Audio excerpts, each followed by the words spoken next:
Welcome in as we break down the last day and the last fourth round, 4, 5, 6, and 7, the NFL draft. We're going to go through some picks that we think were particularly intriguing for you.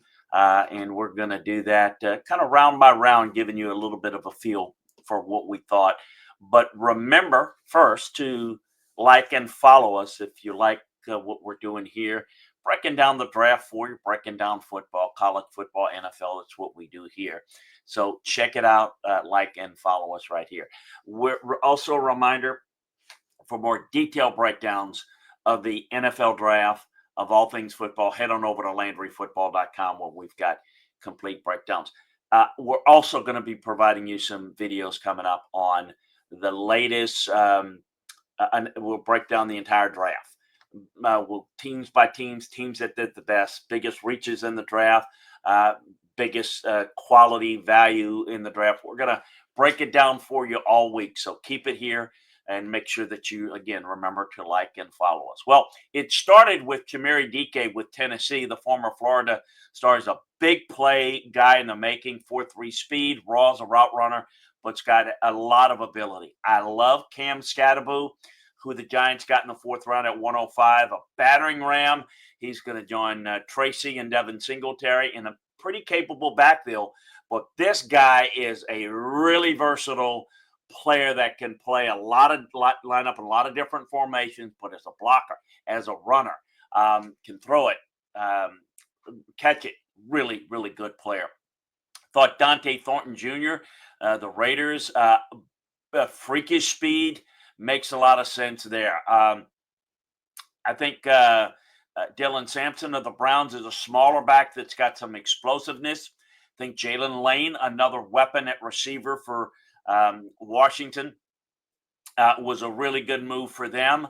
I think Jalen Royals was a really good pick for the Chiefs.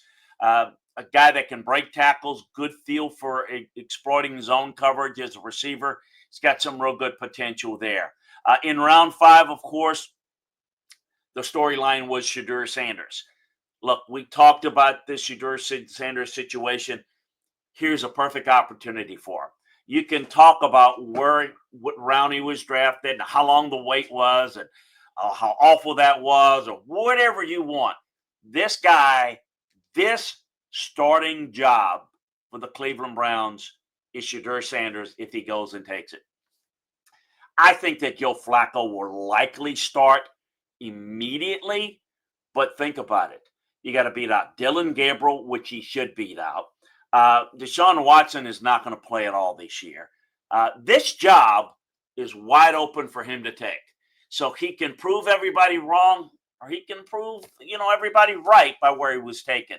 It's all up to him, and glad he's got an opportunity. If he had gone to a place like Philadelphia, he's just sitting and is only going to be a backup. We'll see what he can do. I think DJ Giddings of Indianapolis was an intriguing move. He reminds me a little bit of Jonathan Taylor. He's a bigger back with good speed. I think Oronde Gadsden was a really good move for the Chargers, son of former NFL wide receiver that I also scouted. But playing him at the Chargers with Conklin and Disley, really good tight end for them, makes a lot of sense. Will Howard of the Steelers. I think that Aaron Rodgers will likely sign with Pittsburgh, but again, making a prediction on Aaron Rodgers is always very curious. Will Howard has some ability. I think he's a pure backup, stays healthy. This guy can be someone who brings a lot of toughness, a lot of moxie, fits the Steelers spirit. Maybe he can be what they thought a Kenny Pickett would be, or what a Mason Rudolph would be. Riley Leonard of the Colts is intriguing. He's athletic. He's got a lot of work to develop as a passer. I see him more as a backup, but I think it's an intriguing move. I think it's also intriguing what Miami did with Quinn Ewers. Look, Quinn Ewers has not been all that productive. Lately he has had very spotty performances, not been consistent. But he's a winner. He's changed a lot of how he approaches himself. He's matured a great deal. Let this guy get healthy. and this guy could really surprise. He's got the goods, and when he has been healthy, he has been a guy that you would consider a top half of the first round type of quarterback pick. But he hasn't certainly produced that. They've got Zach Wilson there. Let's watch this one and see how this plays out. So that's a look at some of the key moves, I think, on day three.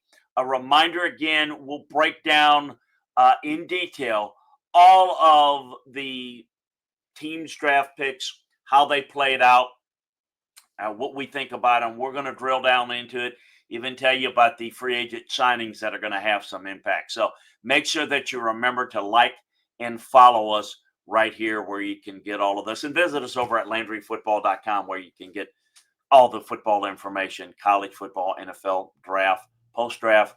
We got it all covered for you. Have a great one. Talk to you next time, everybody.